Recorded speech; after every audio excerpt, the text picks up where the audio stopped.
Welcome back to Lon's Rods. Well, got that 47 Chevy bed mounted, the sides where I want them. Looks pretty good. Go around the other side. Mesh up pretty nice with the cab.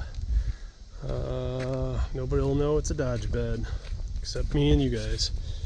But yeah, turned out nice. So just got to finish the interior, two front supports for the oak bed, and tacked on the trailer hitch.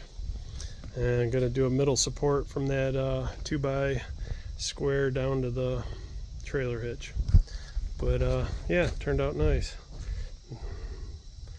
Centered up pretty good.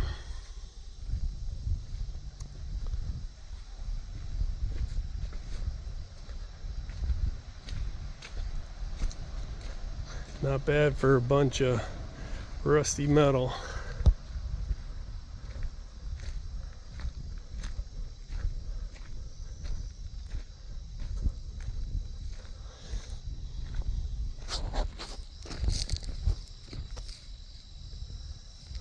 Thanks, like and subscribe to Lon's Rods. Have a good evening. I'll be back on that bed and put the oak down on my next video. Have a good one.